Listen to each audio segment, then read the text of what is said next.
है मसीह का प्यारा वचन, ये है वचन, प्यारा वचन, यीशु मसीह का प्यारा वचन। परमेश्वर के धन्य नाम की महिमा हो। प्रभात मनन के सत्र 1823 में आप सभी का बहुत ही विनम्रता के साथ स्वागत करता हूं।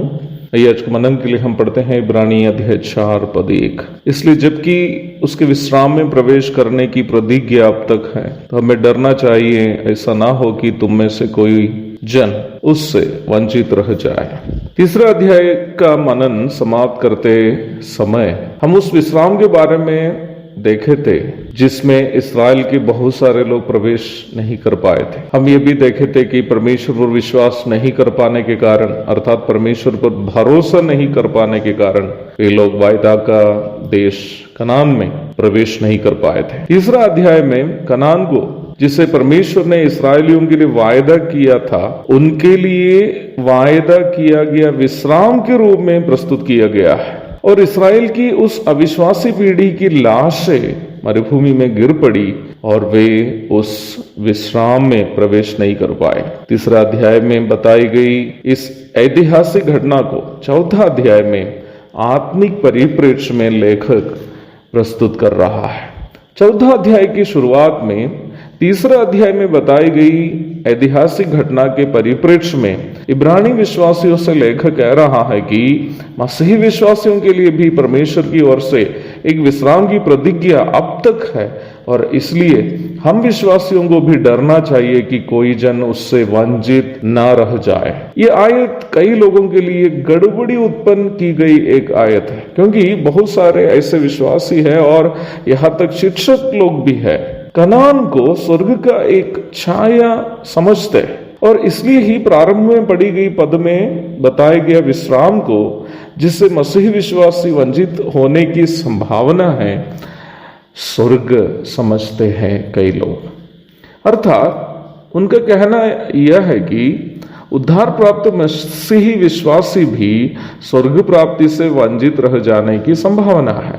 यह धारणा कितना हद तक सही है? यह बहुत सच है कि मिस्र की गुलामी से इस्राएलियों का छुटकारा, लाल सागर से उनका पार होना, मरुभूमि से कष्ट झेलते हुए उनकी यात्रा इत्यादि क्रमशः मसीही विश्वासियों के पाप से उद्धार, बपतिस्मा और संसार का जीवन इत्यादि का प्रतीक है। नया नियम में इसकी सूचना हम देखते भी है। पहला कुरिन्थी अध्याय 10 पद 1 से 5 तक पढ़िएगा। अगर ऐसी बात है तो यरदन नदी से उनका पार होना और कनान में प्रवेश करना आदि संसार से हमारा प्रस्थान और स्वर्ग में हमारा प्रवेश आदि को क्या नहीं दिखाते हैं?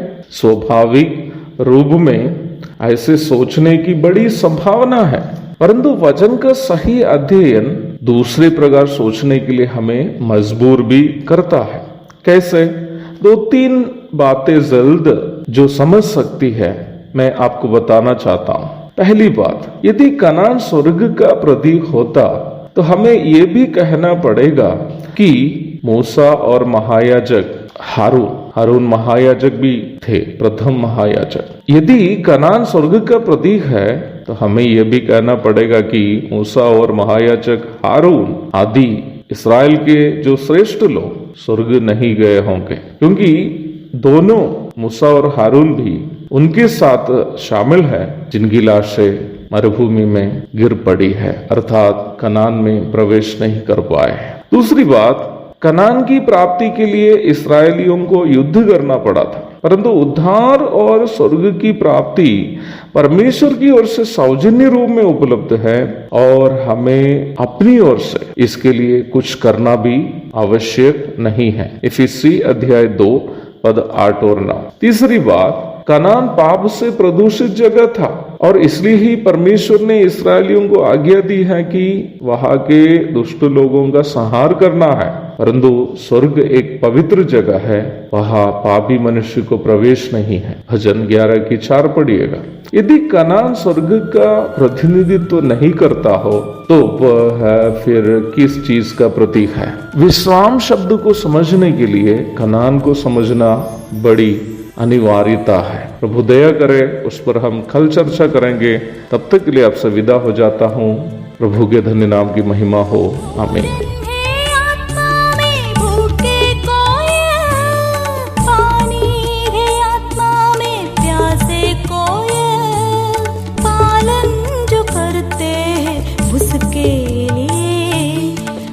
आशीष पाने का साधन है।